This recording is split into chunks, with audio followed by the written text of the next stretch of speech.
Give a warm welcome to Dr. Lance Parker.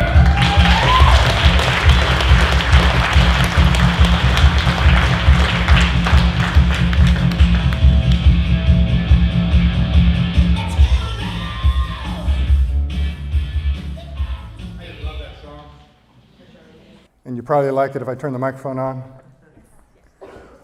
That is my theme song. I have that on my phone. I listen to it a couple of times a day. A long time ago, a psychologist I know talked about, the importance of, your mood and the things you can do to put yourself in a good mood. And one of the things he suggested was having a theme song. And he said it's kind of like walking around in your own rock and roll video all day long. And so that, the past few months has been my theme song. So when I need some energy, when I need to be boosted up, I'll turn that on and listen to it for a little bit. So who's happy to be here tonight?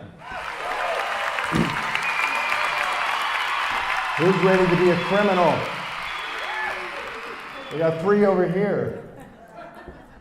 For those of y'all who don't know what I'm talking about, you're going to have to wait, see the YouTube video, go back over week 1 again, and refresh your memory about who in the Bible was a criminal and how it is that we are to be criminals. We are not to be beholden to the laws of the Old Testament. We're not to be beholden to the laws of this world. And so, being rebellious, going against the norm, breaking out of the mold you have been in. Many of us were raised in our grandparents' church and we learned things a certain way. And what Grace Point and many other churches across this nation are trying to teach us is that it's free. Grace is free. The blessings are there for us. It is up to us to receive it. We get in the way of receiving those things, and that's how this class has come about, is conversations with Mike about thinking and how we think.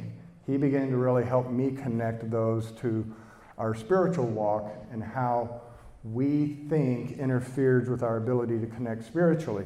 And just the handouts you got on the way in, in addition to the previous packet, this one is, somebody had asked for the What-If Worksheet that was not in the handout that we originally gave you guys, and so I sent this in with the intention of them printing out a whole bunch of the worksheets, but they got really excited and printed out the entire packet that goes with it from the office, so you get that as a free bonus surprise. And then this is just an additional handout about negative thinking. We'll talk about it later towards the end. So as I was thinking this week, the class is Crash Course in Life Transformation, and that got me to thinking about my life and the information that's been flying out on Facebook this last couple of weeks prompted a couple of Navy buddies to get a hold of me that I haven't spoken to in 20 years, and they were reminding me of the good old days. And, there's a lot of funny stories that flew around involving Tom and Chris and Fuji and TJ, and I still remember these guys, just their faces is just like yesterday. And those 2.5 years we all spent together on a ship really bonded us. But as I thought about it, I'm not that same person that I was back then. And I have transformed into who I am today. And that's really important for you guys to kind of think about, who you are today, because what is the one question that this class keeps bringing you back to? There's one overarching, all-important question that every second of every day should begin with. What do you want? What do you want? What do you want? Who are you is going to help you answer that question, because you are a father, you are a mother, you are a sister, you're a child of somebody, you're a daughter, you're a son, you're a parent, you're a friend, you're an employee at a certain place, you're a husband, you're a wife. And so when I say, hey, what do you want? You're like, hey, I know what I want. Woo! But I'm a dad too, so yeah, I want to be a good example for my son, and I'm a husband, and I want to uplift my wife and for her to feel good. And so it starts to become a much more complicated question than it sounds at first. It's not a selfish question. It's a question specifically designed to turn you back inward, to look at yourself, to look at who you are in order to be able to answer that question. I had a student from the class show up in my office with some pretty intense issues, and they told me when they came in, really stressed out, frustrated, panicky. He laid out this whole scenario, and he said he had been to another therapist, but he thought it was above their pay grade. So I'm like, oh. And I mean, this involved family, it involved companies, it involved business, it involved large amounts of money, it involved very serious decisions to be made, and to be made in a timely fashion. And when they got done giving me the 20-year history inside of 15 minutes, they looked at me and said, what should I do? Like, well, let's go back to the class for a second. And they're like, oh, yeah. I said, no, but in all seriousness, take all that stuff for a second and just kind of suspend thought about it. Now, and you can do this sitting there. Take a breath here. We talked about the autonomic nervous system last week and how when anxiety and panic kicks in, our muscles start to tense, our adrenaline starts to flow, our heart starts speeding up. We can reverse that process by taking control of the one element of it that we do have control over, and that is our breathing. And so take a breath here in your belly, hold it, let it go. And as you feel yourself relax a little bit, think about that circumstance, think about those situations. And I said, what is it you would like? And if, I got that angry look at first, like, and then they stopped and they did it and they thought about it, and then you just see the stress melt off their face. And they said, I want harmony. And in the instant they said that, harmony came over them. They were at peace. Nobody else was. But they began to experience the harmony they were pursuing, and then what to do started to unfold for them. When they were in the panic mode, when they were focused on what other people are doing, what other people should be doing, what happened 6 months ago, 6 years ago, what might happen in 3 months from now, they began to lose control physically and mentally, and that causes you to start to reach out and try to control those things even more so, which just starts spinning you and tumbling you out of control. What do you want? And so, as we wrap up this whole program, we're going to talk about don't want versus do want. But one of the things I want you to keep in mind as we're talking about stuff tonight is pulling all of this stuff together and applying it to your spiritual walk, which is why Mike asked me to present these 4 fundamentals to you guys to help you connect with the Bible, to help you connect with Jesus, to help you connect with each other in the church and with the church itself. I'm not a preacher, and I don't pretend to be, but these thought processes apply universally to all situations: anger, anxiety, depression, relationship issues, parenting issues. School teachers were asking me how this stuff applies, and as we talked about it, you could just see their gears spinning in their brain as they begin to see how to approach their classrooms differently now. It's universal. They're fundamentals, 4 of them. That's why I call them that. But here, illustratively, is you. You're this scrappy tree, naked, and this is where you live.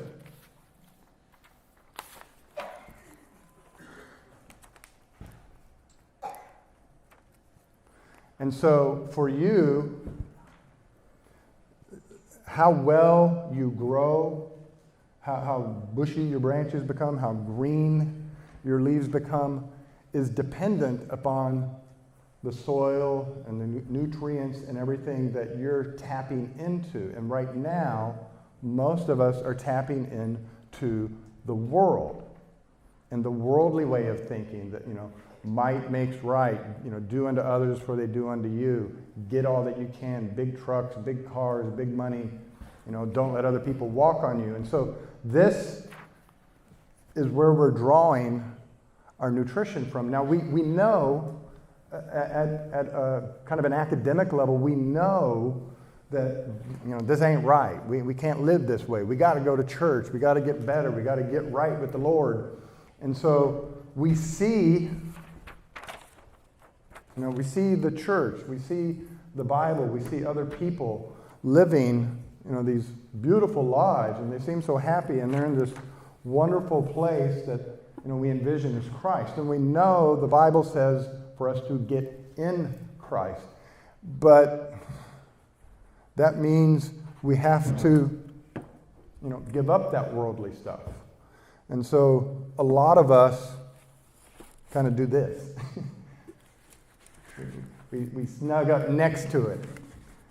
We don't want to give up the worldly stuff. I had a friend years ago who, Facebook was kind of exploding, and they, real excited about that, and they got their Facebook page all set up. But then a friend of theirs from church asked to be Facebook friends, and this was like a 6-month drama after that, because they didn't want their church friend to see what they're doing on their Facebook,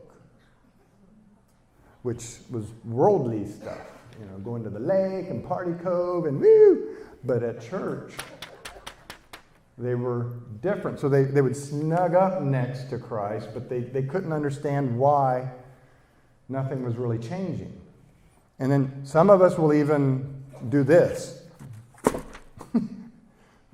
We bring the world with us as we try to get into Christ, and we still don't understand why we're not growing, why we're not changing, why we can listen to the music on Sunday and feel so good, and then walk out of here and be back in the world and be back in our sorrow and our misery and wonder why things aren't happening for us.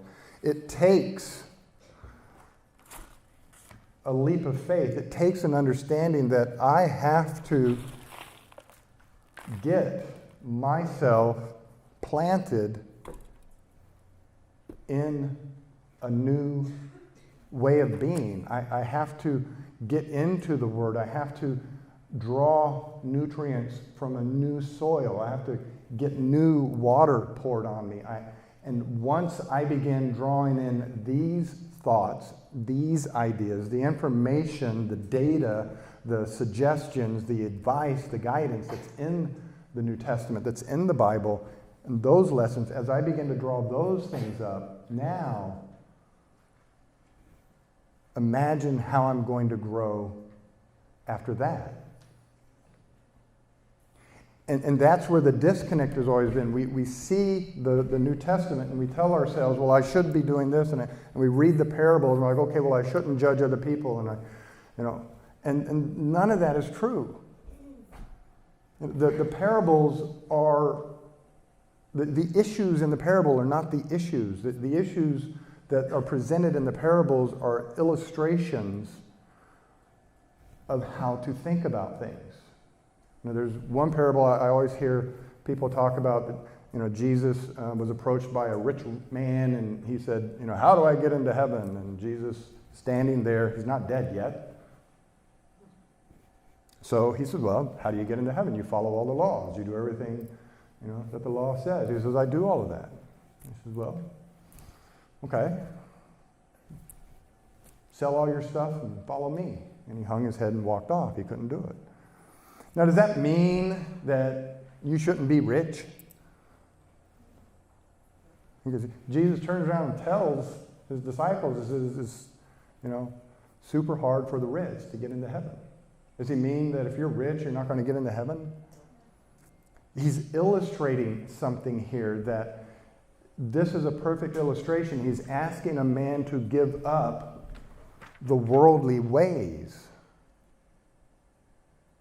and to follow his ways. And the man couldn't do it. Just like my friend couldn't, merge their worlds, their Facebook world with their church world. They couldn't merge them. They didn't want to give up their worldly ways, but they still wanted all the trappings and hope and peace that come with being in Christ. The issue is not the issue. It's how do you think about things? And so that's what this class is about. Fundamental number one is about freedom. And whenever I'm talking to somebody and they're blowing up, they're depressed, they're angry, they're anxious about something, I'll say, what was fundamental number one? And this is always the response I get. Yeah, I know, I can't control anybody else. It's not punishment. It's the freedom. I don't have the ability to control them, so it's not my responsibility. Yay! I can stop trying. I can stop trying to change the past. I can stop letting the past rule me today. I can stop letting the past control where my future goes. That's the beauty of fundamental number one, is you are free. Right here, right now, you are in total control. And when you begin to get that, it will excite you rather than depress you. I know I can't control them. You're like, hey, I can't control them. Awesome. See ya. That's their issue, not us. What happened to me in the past? The best example I saw of that for me, that illustrated my son, he is fantastic. I learned so much from watching him. He has special needs, and I went to a Special Olympics bowling tournament one time. And it's like, wow. 8, 9 of them up there in a lane, and then they all got their ball, and they're running around, they're happy, they're patting each other in the back, and they put their bowling balls down, they look up at the screen, and they're all huddled around the ball return. And they're like, oh, John, it's your turn, Ryan, it's your turn. And they're all standing there clapping for each other, and every single one of them did the same thing. They got their ball, lined up, did their best imitation of a bowler,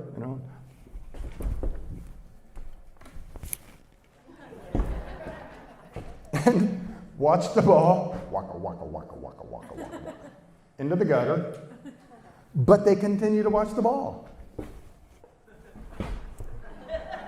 Because it might come out. You don't know. And then it missed everything, and they're like, and all their buddies are back here, yay! And they run back to the ball return. And the ball comes out, they grab it, and they just go right at it again. The past is gone. What just happened doesn't matter anymore. It's a new chance to hit those doggone pins. And just instantly, they're able to let it go.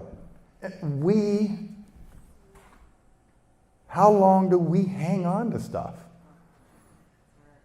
How long do, even in, playing softball, a very good softball player, kind of shocked me, but very good. But when they made a mistake, everybody knew about it. They threw their glove, they then fell on the ground, rolled around, and the ball's still in play. Get up and get the ball. They're running around third. But they made a mistake, and they spent 5 minutes rolling around on the ground, beating themselves up for making a mistake. Tell me you don't do that. Tell me you didn't walk in the door tonight carrying something that you did or somebody did to you 5 minutes ago, 30 minutes ago, earlier today, yesterday, 6 months ago, 6 years ago. You're still carrying that. Fundamental number one says you're free of that. Fundamental number two, shoulds versus wants. This is a highly critical one because this is where we really kind of start disconnecting ourselves from the Bible. Shoulds versus wants. Shoulds, must, have to, need to, gotta, supposed to. These key words that we hear ourselves say that cause us to put ourselves under a law. And then we judge ourselves, we beat ourselves up, we evaluate ourselves, right or wrong, we judge other people. Don't tell me you don't. I was here Sunday, there was a baby crying. I saw about 18 people whispered it, up there. That was me. I was like, Lord, help me. And that's just a simple example. Traffic, oh my God. You know, all day long in traffic, you're out there. They should hurry up. They should slow down. They shouldn't try to get in front of me. They should have gotten in back there. It is so much a part of our way of thinking. And it's the exact opposite of what Christ was trying to teach us. You have one commandment. What is it? Some are afraid to speak, and the rest of y'all didn't know. You don't have 10, you don't have 282, you got one. This one commandment I give you. Love others as I have loved you. How hard is that to remember? But you'll go try to remember all the other 27,000, and label them on other people, label them on yourself. No, I shouldn't have said that. Love others as I have loved you. One instruction.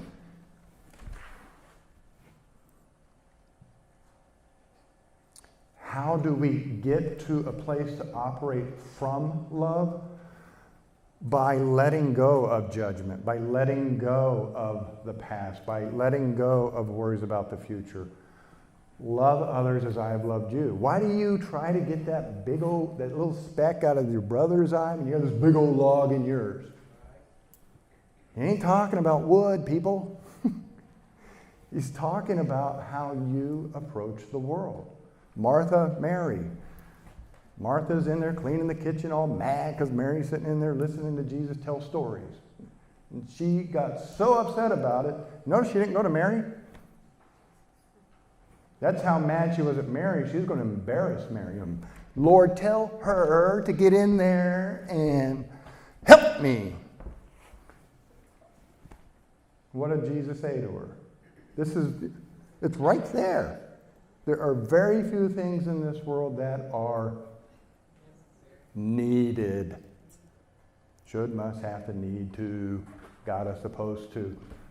All her thoughts, you can just hear them when you read that. We need to get this place cleaned up. We need to have it presentable. She needs to get in here and help me. He said, Mary has chosen what is better.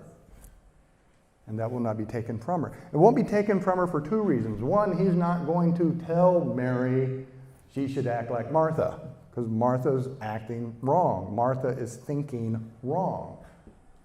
So he's not going to take this from Mary when she's thinking the way he is instructing people to think.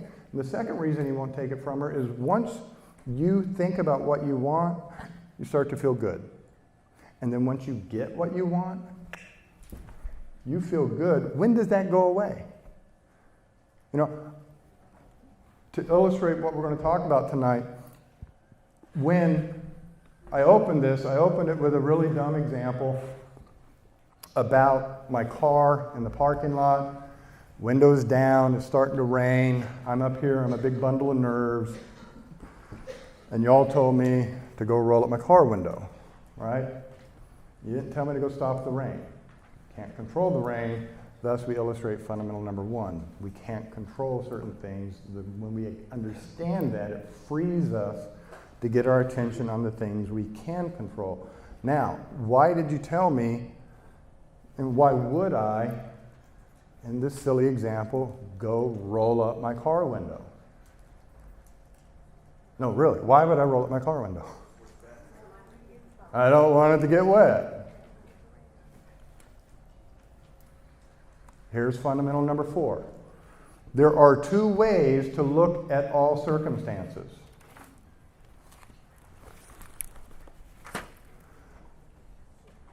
What you don't want or what you do want. You tell me, roll up my car window so the car seats don't get wet. Here's what I do to myself if I do that. I'm sitting here at neutral, no emotional state. I think, oh my God, my car window's going to, and my seats are going to get wet. I don't want that. Pressure. So I run out there, I roll up the car windows. Now my seats will not get wet. Back to neutral. I'm relieving myself of the pressure that I put on myself. Now, if I think about it differently, I'm sitting here at neutral. Oh, it's about to rain. I left my car windows down. You know, I've had that thing for 16 years. I like not having a car payment. So if you give me a second, I'm going to run out the roll of my car window because I want to take care of this thing. I start moving in a positive direction. I'm already imagining myself taking care of my vehicle, having another 16 years and no car payment. I'm feeling pretty good as I head out the door. When I get the window rolled up and I have achieved that which I'm after, I feel good. So I go from neutral to good. And I come back in here. When does this go away? It doesn't. I get to feel good because I took care of my car. If it's just a matter of I don't want it to get wet, while it's possible that it gets wet, I feel a lot of pressure. When I take care of it and I'm no longer at risk for getting wet, I go back to neutral. And there is so much of our life we live this way. You know, Mike used an example when he was a waiter and he would ask people, you know, all right, what can I help you with? What would you like to order today? Notice his question. What would you like? Notice what they answer. Well, I don't want that, and I don't want that, and I don't want that, and I don't want that. I definitely don't want that. Each time you envision what you don't want, you experience actually having it. I said to somebody one day, I was like, hey, I'm making a sandwich. You want one? They went, yeah, but I don't want any mayonnaise.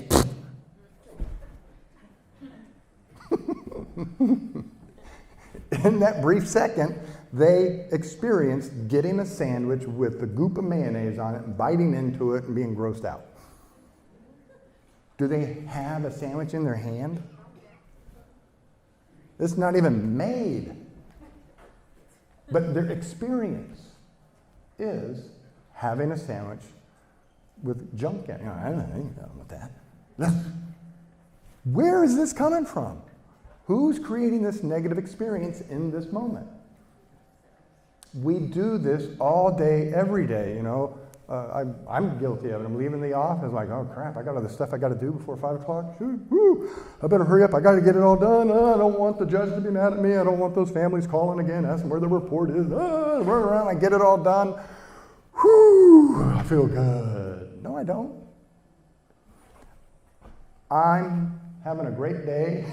Suddenly I realize all this stuff I got to do and I don't want to get in trouble for not having it done. All this pressure comes on me. I run around like a chicken with my head cut off, skip lunch, I get it all done. The pressure is gone. And I tell myself this is a good thing. Negative versus positive thinking. You are thinking negatively when you're thinking about what you don't want, when you're seeing what is wrong, thinking about all the problems. When you see stumbling blocks, I like that. I'll be talking with somebody about something. I'll say, well, you know, pretty difficult problem. Why don't we try this? And they're like, yeah, but what comes next? Yeah, but they won't help. Yeah, but they won't try. Yeah, but I've tried that and it didn't work before. Yeah, but I don't know. You know, it's going to cost a lot of money. Yeah, but what if they don't? Do you hear? And it's not negative. Don't think of negative thinking as bad. That's not what I'm saying. It's not that you are bad or that you're always imagining bad situations. But by negative versus positive thinking, it's not happy, happy, joy, joy. Negative versus positive thinking, am I moving towards solutions or am I moving away from solutions? Am I moving towards resolution? Am I moving towards a goal or am I moving away from a goal? Am I moving away from resolution?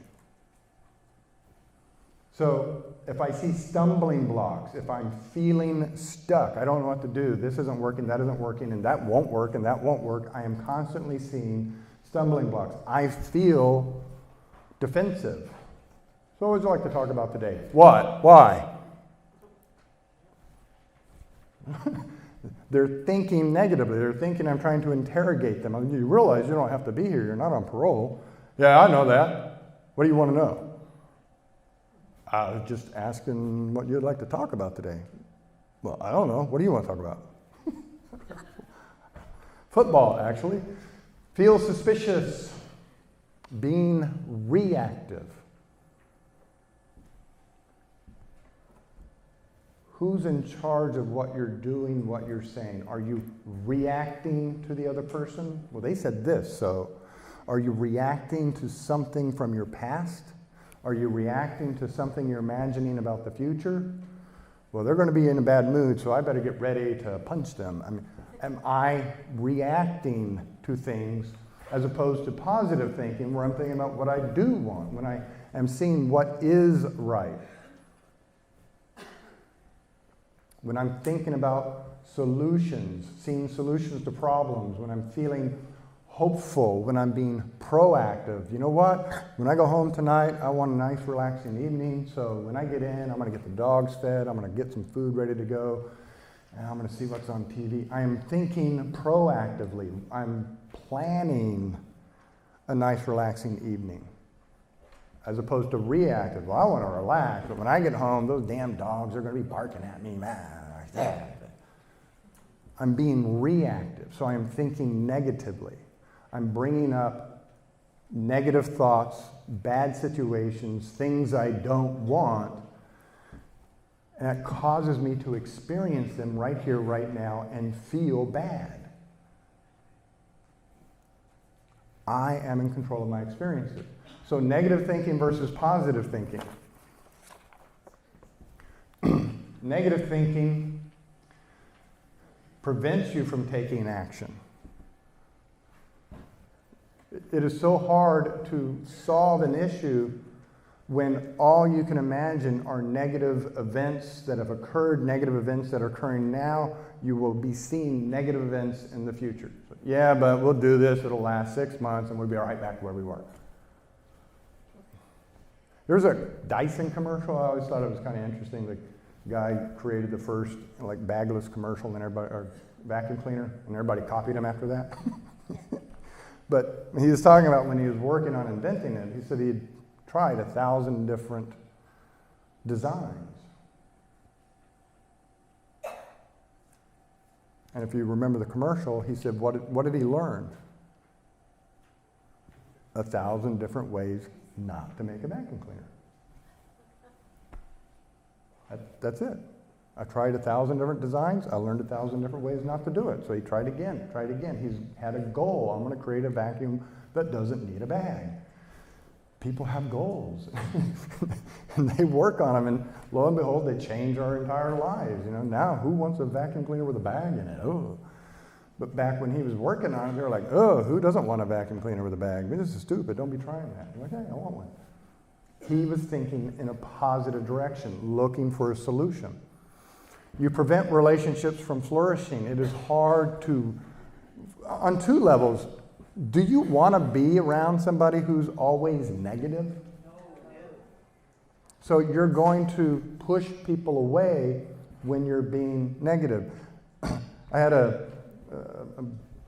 I won't give you the details of the long story, but I had a medical issue occur and caused a lot of damage.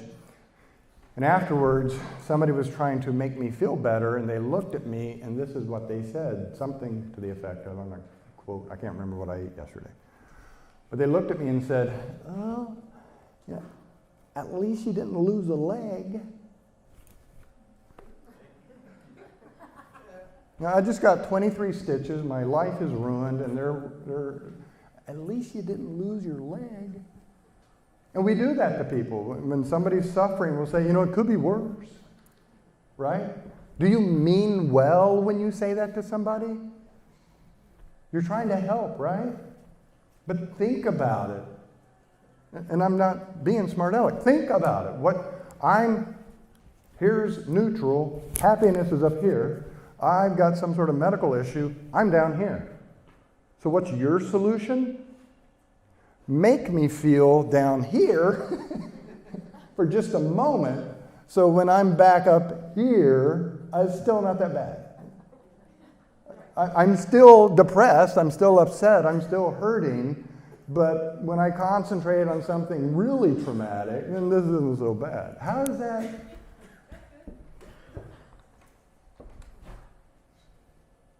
No, it's not.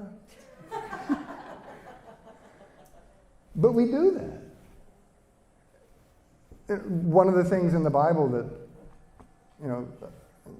again, I can't remember the scripture, but it was the study I was doing asked the question, do your words uplift others? Or do your words tear them down? And so I'm trying to uplift them, but I am intentionally tearing them down a little bit so they don't feel so bad where they're at with their tear downness.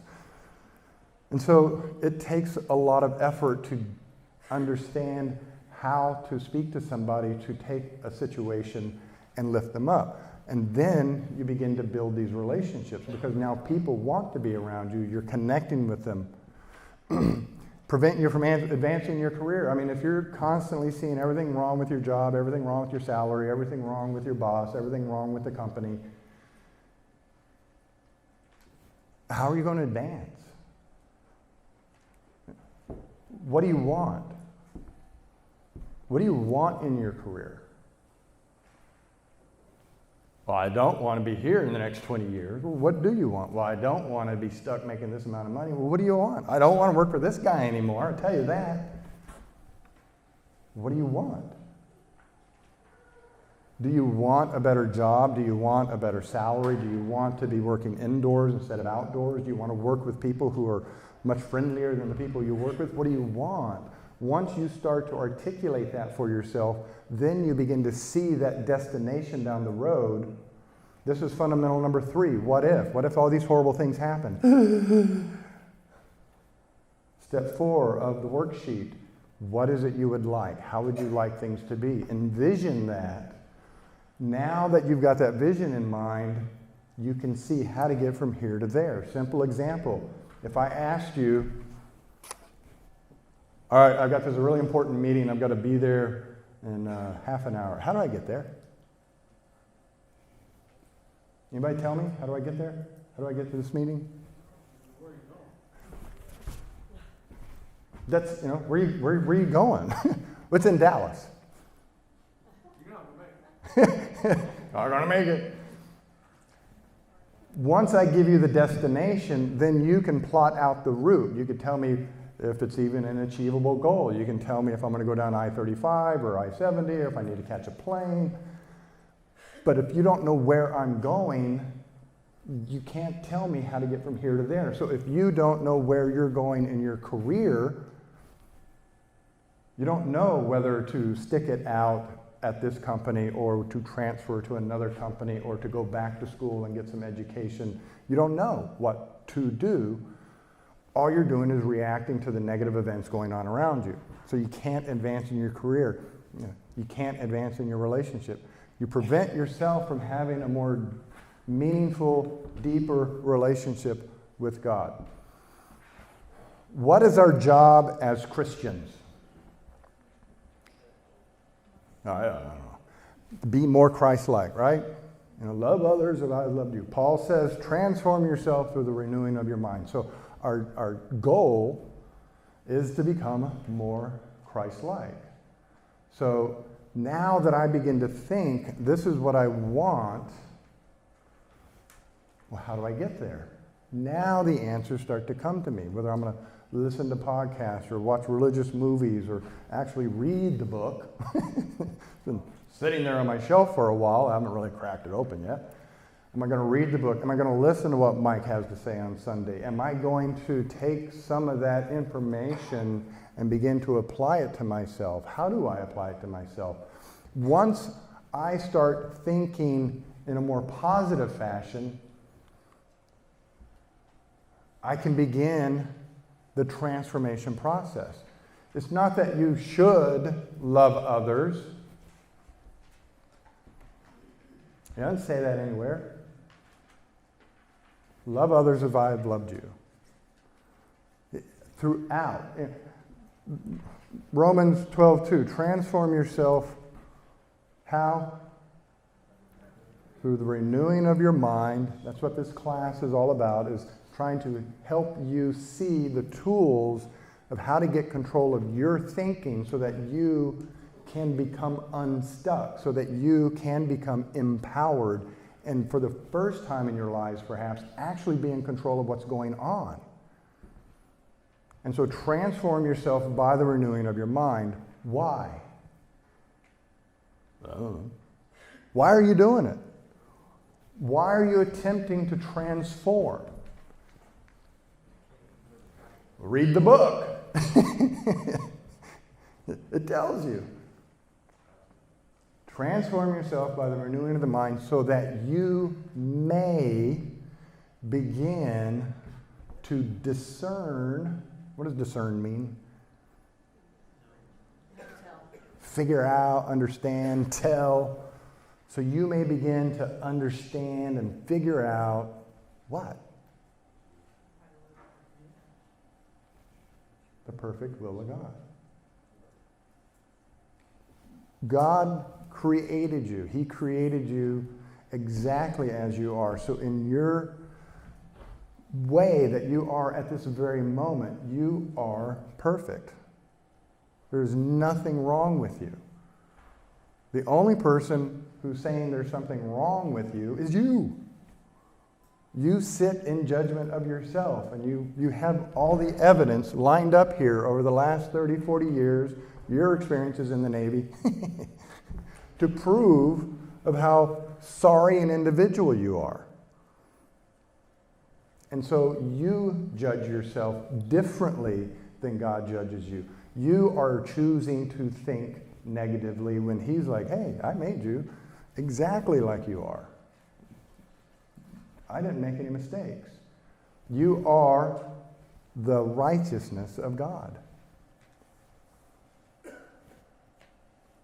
And I understand these thoughts, these concepts are foreign, because when I started to when they started to leap off the page at me, I felt kind of embarrassed to even say them. And I went to my pastor after a few weeks and said, this Bible, it's the righteousness of God. I'm the co-heir to the throne with Jesus. That don't sound right. Is that right? He's like, oh yeah. Like, what? Well, it also says there's no more law, that I'm not under the law anymore, that I can do whatever I want. He's like, yeah, it's true. Like, I've been in your church. It wasn't this one. I was in your church for 8 years, and I have not heard you say that one time. Yeah, but if I tell people that, then they're going to go out and start doing stuff, and they're going to playing pool. It rhymes with school, and then they're going to drop out of school, and then we're going to have all this kind of chaos going on. So let's just keep that between you and me. What? You are the righteousness of God. You are perfect. You are the co-heir to the throne. You have the power. All that is necessary for you to do to access that power, to receive that grace, is to believe and have faith. So transform your attitude. Transform by the renewing of your mind so that you may discern the perfect will of God. So you may discern and approve the perfect will of God. You have choice. You have control. One, right now, you don't know what His plan is for you. And a lot of us are like, well, wonder what, you want to see the end result. You're like, where's this road going? I don't know if I want to do it. I think He's telling me to do this, but if I do that, then I got to give up all this stuff. Oh, I don't know. I don't know where that goes. I don't know where it leads. And I don't want to be some Bible freak standing out on a corner. Oh, Hare Krishna, Hare Krishna. That's not me. I'm not going to do that. I'm going to go back to the lake this week, and I'm going to hang out with my buddies. You want to know the end result. He's like, no, I have a will for you. So do you want to know his will for you? And so as you begin to ponder these questions, the challenge, the goal is to better understand who you are as God made you, so that you may begin to understand his will. So now his will starts to become your will. And you set aside the world's will and begin to... It's a transformational process. You begin to transform. You begin to see his plan. You begin to see his will. You begin to hear his voice, and you begin to have faith and take a step and see what happens next, knowing I am with you the whole way. Okay, well, you better be, because this is kind of scary. He wants to have that walk with you. If he told you the whole plan, you would either quit and never do it, or you would just run to the end. And he's like, hey, what about me? He wants a relationship with you. He wants to be there in those hard times to support you through those things so that you can grow together. Another thing that gets in our way, how we think, when I say, go home and pray about that, what do you picture? You know, something goofy? I ain't gonna do that, that's stupid. You know. So, do you see yourself, Lord, I come to you tonight. Is that what you're envisioning when you say, pray, my son, pray about that? Do you see some kind of formal thing that's weird? It's a conversation. You pray while you're driving. Hey, going to work today, don't know what I'm going to do. Can you be there with me? I'd like that. It's a conversation with them. It's not something goofy. Have a conversation with them like you would your wife or your friend. Have that conversation. Talk. And as you begin to study the Word and learn his will for you, as you begin that dialogue, it starts to transform you. Sin is another word that gets in our way. You're a sinner. That word sin. I had a friend of mine once sent me this really beautiful text message thing about take your sins to the Lord and ask for forgiveness and all will be good. And I texted back something like, yeah, I do that every minute of every day. And as soon as I sent it, I knew what was coming next. I was like, crap. So I, real quick, Googled sin somewhere. And before I could even get it sent back to them, they're blowing up my phone. Oh my God, Lance, what's going on? What's going on in your life that you're sinning so much that you have to be praying to the Lord all day, every day, seeking forgiveness? I'm like, because what does that word conjure up when you hear it? Like, sin. In a religious context, sin is the act of transgression against divine law. Sin can also be viewed as any thought or action that endangers the ideal relationship between an individual and God. How you think pulls you away from God or pushes you closer to God. So if how you're thinking is pulling you away, and it can be sinful, lustful thoughts, it could be judgmental thoughts, it could be doubt, it could be worry. Doesn't the Bible tell you, don't worry? Didn't we just spend an hour and a half on worry last week, and how all the Bible and all the preachers will tell you, don't worry, but they never tell you how not to worry. Had a worksheet. So I am moving myself away from Jesus when I worry.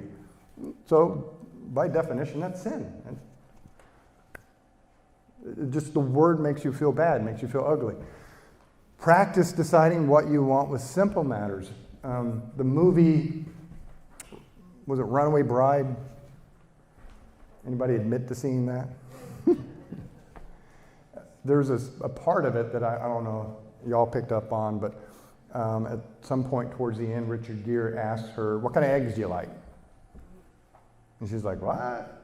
And he says, when you were with John, you liked Sunnyside. And when you were with Bob, you liked Over Easy. When you were so-and-so, you liked Poached. What kind of eggs do you like? And she got all mad at him and walked out.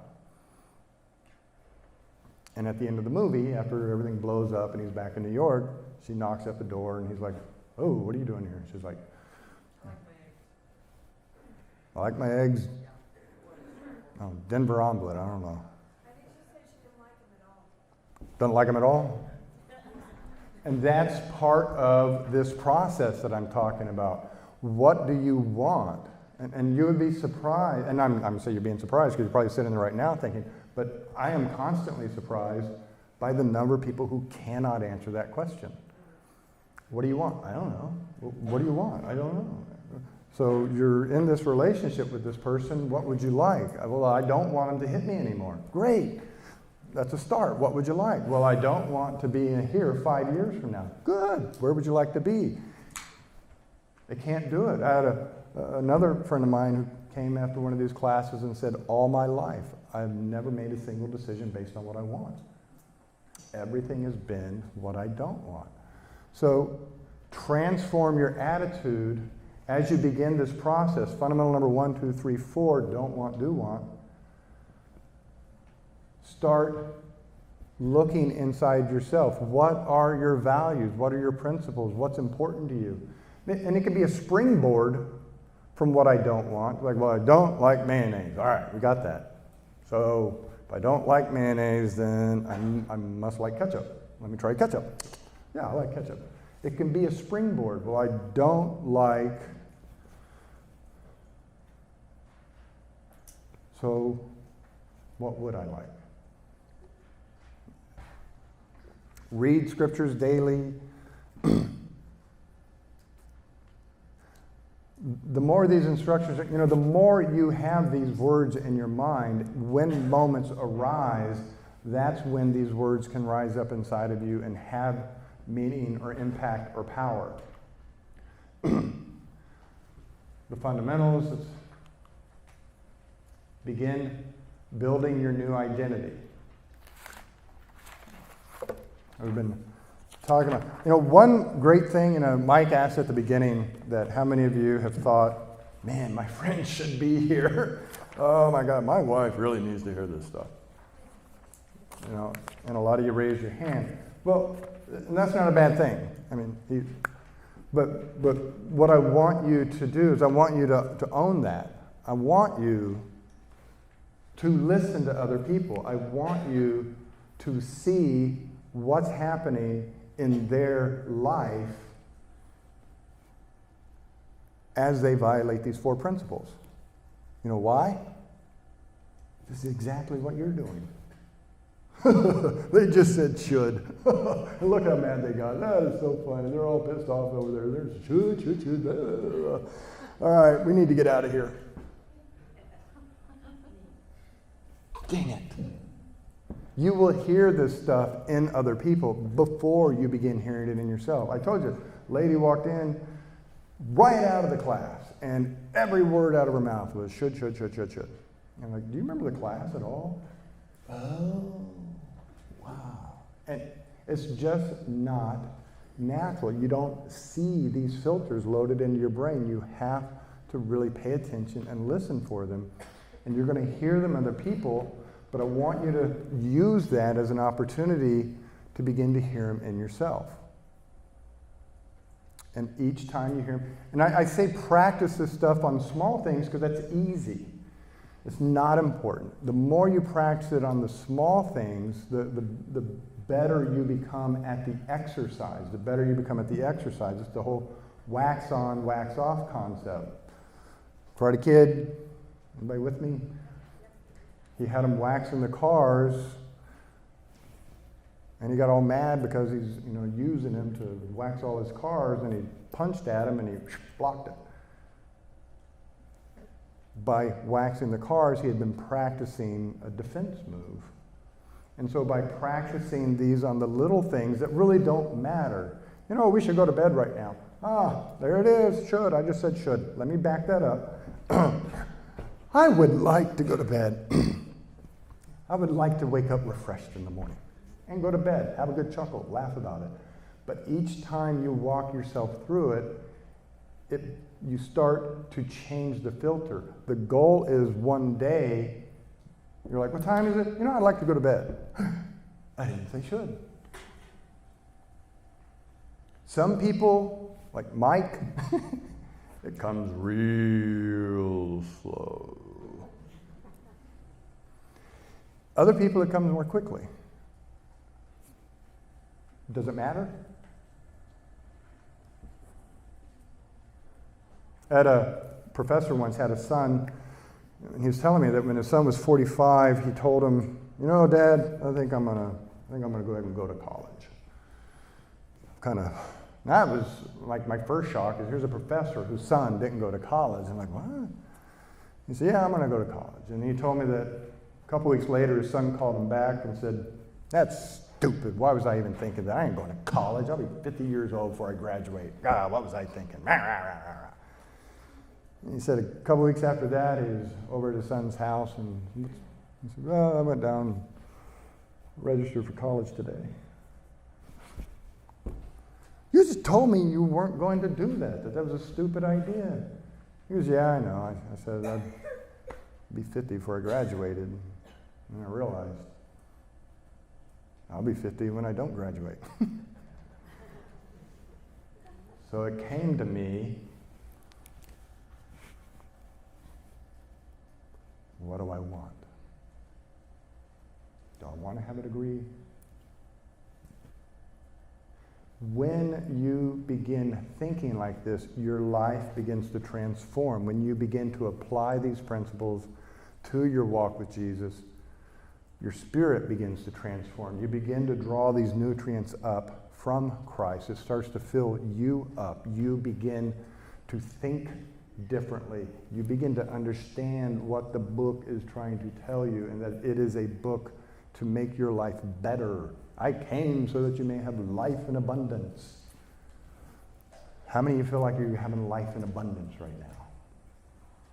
How many of you look at the Bible as something that tells you what all you're doing wrong, what all you could be doing wrong, what all you shouldn't be doing? How many of you see the Bible as more than a paperweight?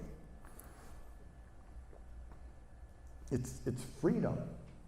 There's such freedom in those words, such power in those words. We sing about it. Oh, power in the word. Then we walk out of here and curse out the guy who pulled out in front of us. Be miserable for the rest of the ride home. Kids are crying in the back.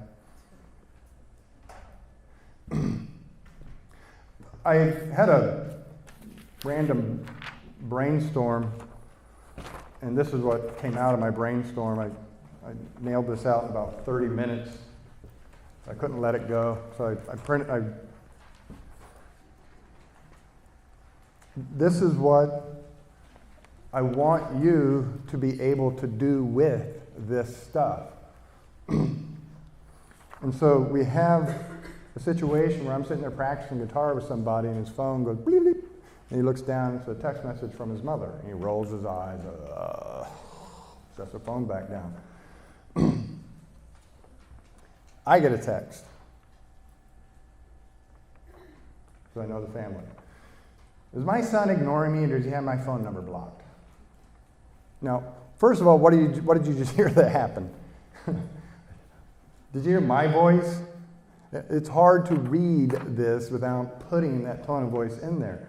So I showed him the message. He's like, ugh. And this breaks down this one simple text message through the 4 fundamentals, where you can see that in this simple exchange, the violations of all 4 of these fundamentals, where they're giving each other control, where they're using the past to predict the future, where they're thinking what the other person should be doing or shouldn't be doing. My son should answer my phone calls. He shouldn't ignore me. He should answer whenever I pick up the phone and call. He should reply to my text messages. And my mom should back off, and she shouldn't be such a pain in my butt. She shouldn't be in my business all the time. She shouldn't be telling me what to do. And then the worry, what if my son, he didn't answer the phone? What if he's dead? Oh my God, he could be laying down there right now. The dog's eating his eyeballs out.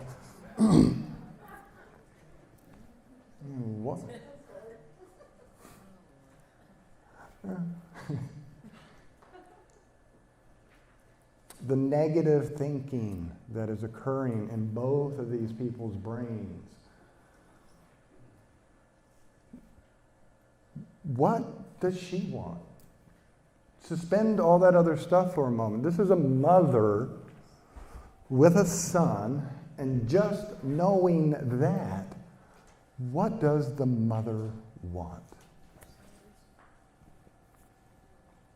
She wants her son to be happy. She wants her son to have a good life. Isn't that what all mothers want for their children? I just want my children to be happy. She loves her son. She wants him to be happy and to have a joyous life. What does he want? He wants his mom to be proud of him. What do all sons want of their parents? They want their parents to be there for them and to be proud of them.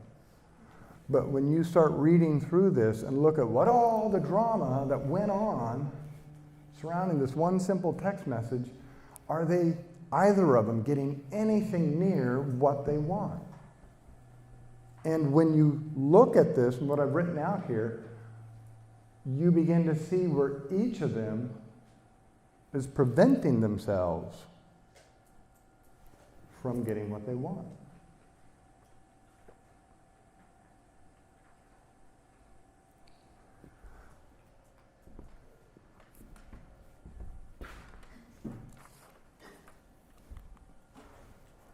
Accepting your new identity.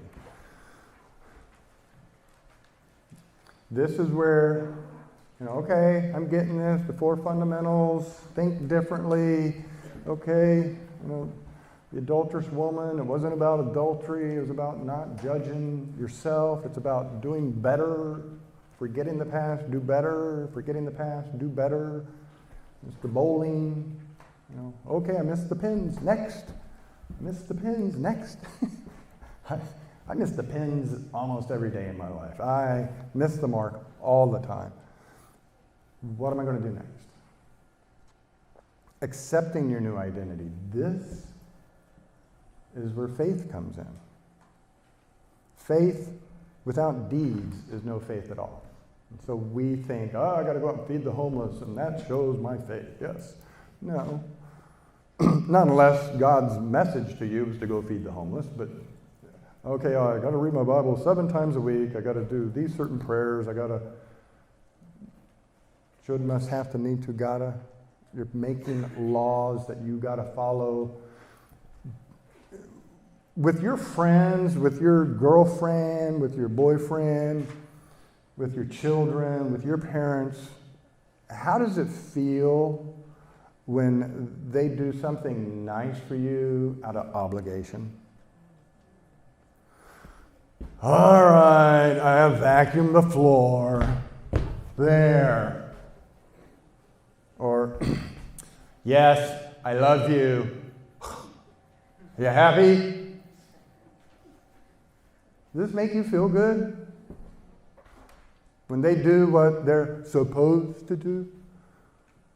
What do you want? You want them to want to do these things for you. You want the kids to say, look, Mom, I'm vacuuming the floor because I love you so much. Isn't that wonderful? Oh my God, that is so special. Kodak moment. Honey, you know what? I can't contain it. I just love you. That is so meaningful because it's coming from that place within themselves that is desirous, where they want. So if you do something for the church out of obligation, or you do it because you think this is what you're supposed to do, you think he appreciates that? You don't have to tithe. You don't have to do anything, and you're in heaven. Sit around here being miserable, creating your own little hell by living in a worldly way, and you'll still be in heaven. You don't have to. Paul said everything is permissible. Not everything is constructive. Everything is permissible. Not everything is uplifting. So what do you want tonight? What do you want for the next couple of weeks?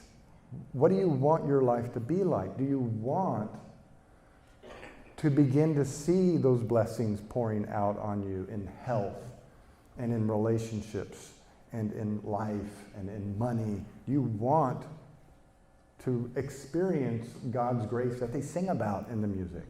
If you want that, then you begin to try and discern his will, and when you start to think you are getting his will for you, you do it.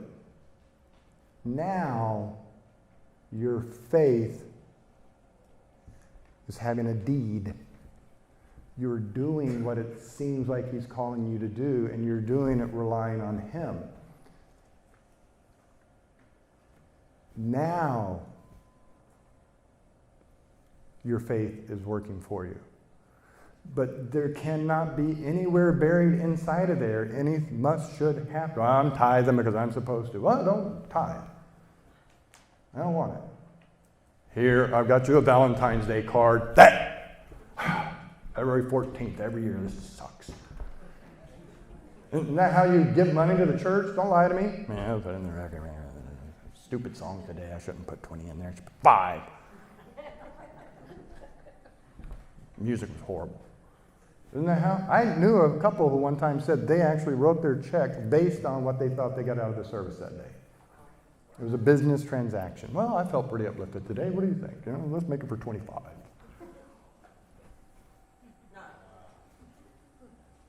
Now, do you want to experience God's grace? Do you want to know his will?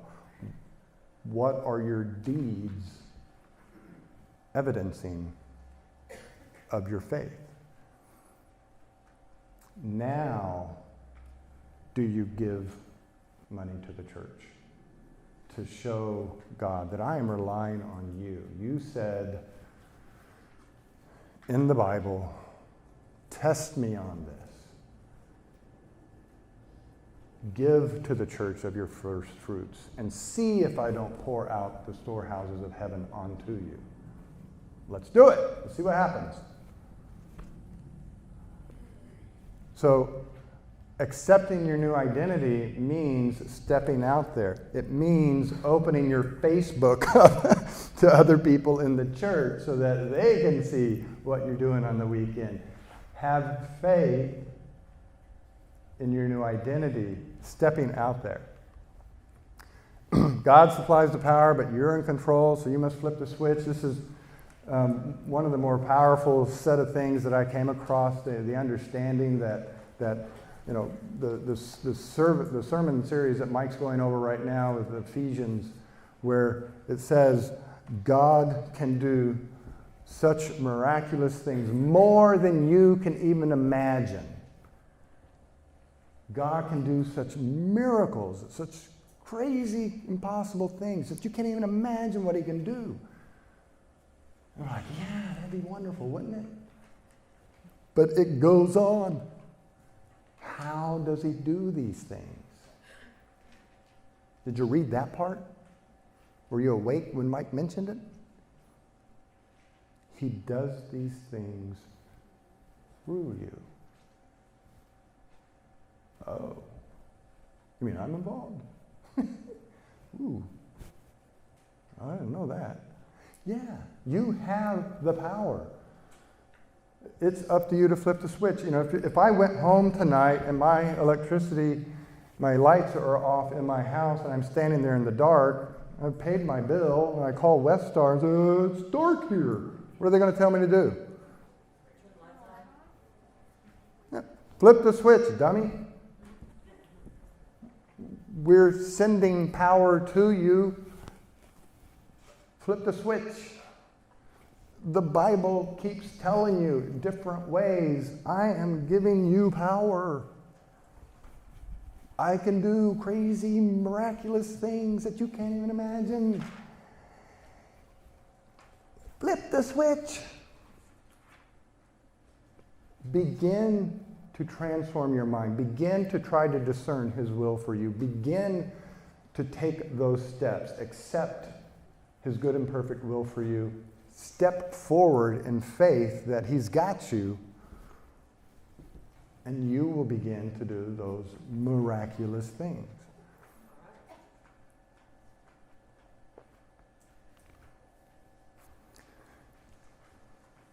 I want to thank you guys for coming these past 3 weeks. I know it is a huge commitment to block out a couple of hours on a Wednesday night every week for 3 straight weeks. And the fact that you guys have done that is just phenomenal to me. I can't believe it.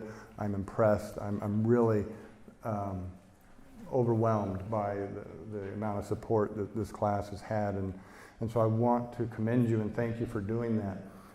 What I would like you to do, I know Mike had mentioned writing some stuff down about whether or not you want to be in the classes that are coming up. I would also like you to take a moment, if you haven't already, and on this last page of the handout, give us some feedback. If you know there's something else this class could focus on, if there's things that we should have talked about, if there's different things you want to see in the class or in upcoming classes or in upcoming workshops. You know, just real quick for the men in here, these concepts are talked about every week at Bible study, 6:30 a.m. on Wednesday. Mike Phelps does a great job. There's a bunch of us, we get together and we drink coffee and we talk Bible and just scripture after scripture. And it's a wonderful place to just come wake up and get some words shoved in you. We're talking about doing more classes and more things on different days of the week or different evenings, so we would welcome your feedback about that. And if there's any negative thoughts about the class, write them down. Don't sign your name to them so I can't come find you. But no, I welcome criticism. It's a way to grow. And if there's any positive feedback that you would like for the church to be able to put out there about how, you know, your experience in this class, so that as the church goes forward and they decide how to promote this, they might use your comment in a business card or in a flyer or something. If there's something that you would like for them to tell all your friends in their next Facebook posting, write that down as well. But if you wouldn't mind, please taking a few minutes here towards the end and scribbling down some thoughts for us. If you do have questions, this is too large a crowd to open it up to questions. You know, everybody's wanting to run out of here now and like, oh, got one guy asking a dumb question. There's always that one guy, you know. We're about ready to wrap up. Has anybody got any questions? You know, yes, I do. No, but seriously, if you do have questions, my card's out there. You can call my office. I'll give you a call back. We'll talk about things. You can call Mike. If you see anybody running around here with these rubber bands on,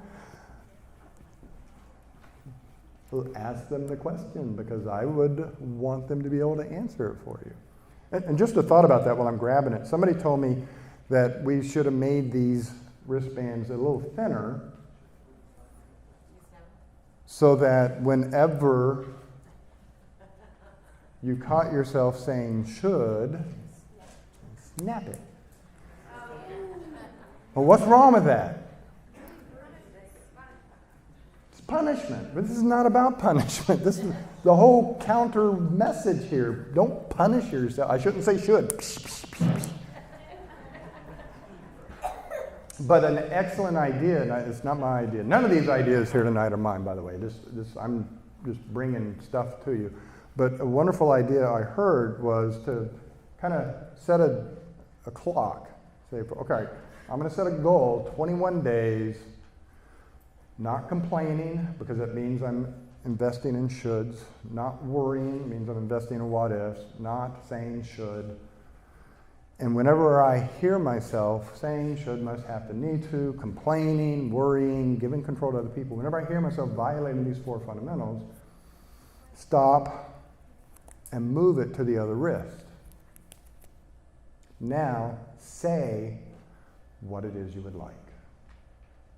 And endeavor to leave this on one wrist for 21 days. This is, you know, I've made it 15 days. I'm transforming. Look at this. Yeah. I should be able to. Now, the guy whose idea this was, what was really impressive about it is he was a preacher of a very large church. And he was espousing this idea about doing that, and the reporter very astutely asked him, how long did it take you to achieve 21 days? Now think about it. He's the pastor of a mega church, so he's got to be perfect. And everybody looks to him to be perfect and do everything perfectly. And his answer? 93 days and 3 rubber bands. Changing it so much, he's breaking them. And so that's a good idea to try to help yourself focus on these things. Writing them down is another good idea. Listening to each other, talking to each other is another good idea. Coming to the men's group, coming to Twisted Sisters, another good idea. Letting us know what other programming we can do to help you continue this transformational process, to continue to keep these ideas in front of you so that they're fresh and you can continue working on them. So, unless Mike has anything he wants to add. Just want to make sure everybody remembers to put that Connect card in the green bucket right at this door and this door as well. And we will have something that we will have as a next step coming up soon. We will communicate with you as soon as we know. But can we give it up big time for Dr. Parker?